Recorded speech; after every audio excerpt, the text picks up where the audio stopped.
မင်္ဂလာပါရှင်။ဤတစ်စင်ခိုင်မြန်မာ audio book ကနေပြန်လည်ကြိုဆိုလိုက်ပါတယ်။ဒီနေ့တတိယနေ့ဖတ်ပြမယ့်စာအုပ်လေးကတော့သူတို့ကိုကျေးဇူးတင်ကြောင်းပြောပါနော်။ညီမလေးရေအကောင်းဆုံးရှင်သွဲကြုံတွေ့နေရတဲ့လောကဓာတ်ထဲမှာအစိုးရကြုံလာရင်ကိုယ့်ကိုအပြစ်တင်လိုက်ဖေးလူတွေကိုအပြစ်တင်လိုက်နဲ့ဖြတ်တန်းလူတွေကိုတွေ့ဘူးလား။တခါအကောင်းနေနဲ့ကြုံပြန်တော့ငါဟဲ့ဆိုပြီးလက်ခမောက်ခတ်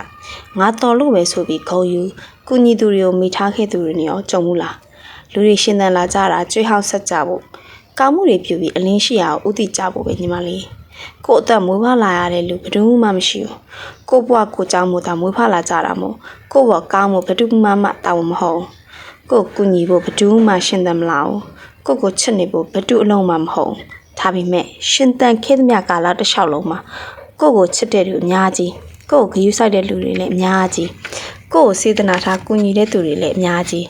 ကို့ကောင်းစွာရှင်သန်လာဖို့စိတ်ပူခဲ့စောင့်ကြည့်ခဲ့တဲ့သူတွေအများကြီးမဟုတ်လားကို့အပူနဲ့ကိုဖြတ်တန်းနေကြတဲ့ဘဝတွေကို့ဘောကူညီခဲ့စေတနာမေတ္တာထားပေးတဲ့သူတွေကိုကျေးဇူးတင်နေလေ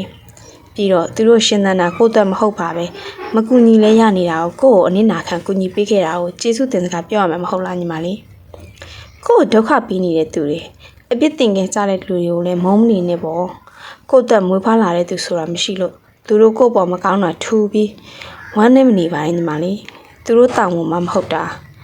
အကြောင်းအကျိုးပဲရှိတဲ့လက်ပတ်မှုမှာအကောင်းအဆိုးကြောင့်မပင်မနဲ့အဆိုးကြုံလာတိုင်းအပြစ်တင်တာတွေနဲ့အချိန်ကုန်နေမဲ့အစားသင်ငန်းစာယူအမှားပြင်းတတိမွေးပြီးတော့အမှန်ဖြစ်အောင်စ조사ဖို့ညီမလေးအကောင်းတွေကြုံလာတဲ့အခါကိုယ့်ကိုကျေနပ်ခုညခဲသူတွေကိုကျေးဇူးတင်ပို့တော့အောင်ထပ်ပြီးတော့စ조사ဖို့ဘဝဟာခဏလေးမို့ကျွေးဟောင်းတွေကိုတေချာဆက်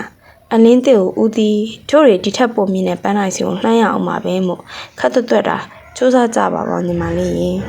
ဒီစာအုပ်လေးကိုနားဆင်ပြီးတဲ့အခါညီမလေးအတွက်ကျေးဇူးတင်ထိုက်သူတွေအားလုံးကိုကျေးဇူးတင်စကားဖို့ပြောဖို့မမေ့ပါနဲ့နော်ဘိုင်ဘိုင်